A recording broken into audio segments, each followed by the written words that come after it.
आज मैं अश्व प्रेमियों के बारे में बताना चाहूँगा कि घोड़े को कैसे काबू में करते हैं, यानी घोड़े को कैसे कंट्रोल में करते हैं। हाँ, ये बात सबसे ज़रूरी है, ध्यान से सुनिए।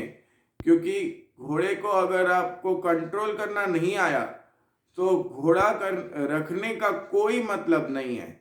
घोड़े को कंट्रोल करना भी आना चाहिए।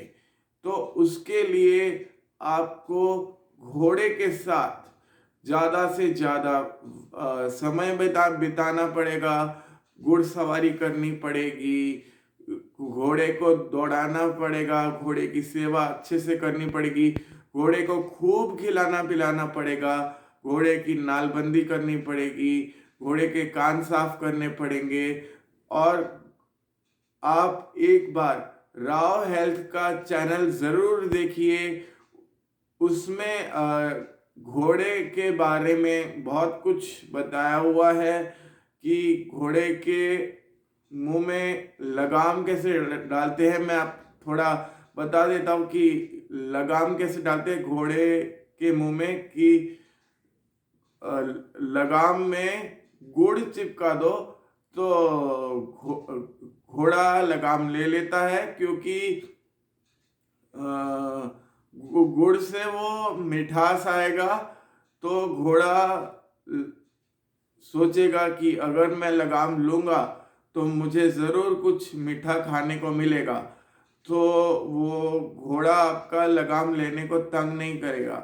और अगर आसपास भी घोड़े के गंदगी है तो वो भी आपको अच्छे से साफ करनी पड़ेगी। तो जब जब घोड़ा बीमार पड़े तब तब आप उसकी सेवा करें, यानी कि जब घोड़े को ग्लैंडर्स हो तब। वो तो सबसे ज़्यादा खतरनाक बीमारी है, क्योंकि घोड़ों को ये घोड़े से हो जाती है, ऐसी बीमारी है ये। और ये नाक से पस निकलती है, ऐसे सब है। तो उसका वैक्सीन होता है। आप जानवरों के डॉक्टर से पूछताछ कर सकते हैं कि किस टाइम क्या इलाज करना पड़ता है।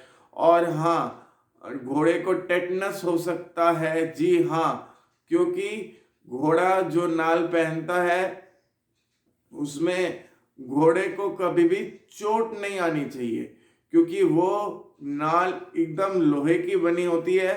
तो लोहे को घोड़े को अगर पैर में चोट आ गई तो उसको टेटनस हो जाएगा। तो मेरा यही कहना है कि घोड़े को अगर आपको पालना है तो ज़रूर पालो, लेकिन एक ही घोड़ा पालो। एक से ज़्यादा पालोगे तो काम बढ़ जाएगा। फिर आपका काम बढ़ जाएगा तो आप आलस करोगे कि आप सोचोगे कि क्या यार, क्यों हमको ज़्यादा घोड़े पालने पड़ रहे हैं, हमारी क्या गलती है। जी नहीं, आपकी गलती नहीं है।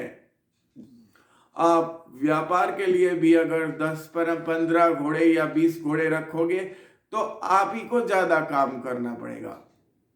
तो ऐसा ना करें। अगर घोड़ा लेने का शौक है तो एक ही घोड़ा रखें, ताकि आपका शौक भी पूरा हो जाए और आपको ज्यादा मेहनत भी ना करनी पड़े। तो अभी ज्यादा, और घोड़ा जब जब बीमार पड़े तब तब आप उसके पास रहने चाहिए। तभी घोड़े को भी लगेगा कि मेरा मालिक जो है वो मेरे पास हमेशा रहता है। तो तभी आप घोड़े को भी अच्छे से समझ पाओगे और घोड़ा आपको भी अच्छे से समझ पाएगा। जैसे हम अपने बच्चे को रखते हैं, बिल्कुल वैसे ही घोड़े को रखना है, तभी आप घोड़े को कंट्रोल कर पाओगे। कई लोग ये नहीं समझ पाते हैं, कई लोगों को ये अक्ल नहीं होती है कि हम घोड़े को क्यों काबू में नहीं कर पाते। नहीं, ऐसा नहीं है। कंट्रोल हम कर सकते हैं, बस उसके साथ ज़्यादा से ज़्यादा हमको समय बिताना पड़ता है। और अगर आप कहीं घुड़सवारी करने जा रहे हैं किसी दूसरे के घोड़े के पास, तो जब तक उसका दूसरे का मालिक घोड़े का मालिक पास में ना हो तब तक आपको घोड़े के पास नहीं जाना है, नहीं तो घोड़ा आपको नहीं जानता है, आप उसको नहीं जानते हैं। तो जब घोड़े का मालिक पास में हो तभी घोड़े को प्यार से पुचकारे और उसके ऊपर बैठे। तो उम्मीद है आपको मेरी जानकारी अच्छी लगी होगी, और अगर अच्छी लगी है तो लाइक करें, शेयर करें और दूसरे अश्व प्रेमियों के साथ भी शेयर करें। बहुत बहुत शुक्रिया।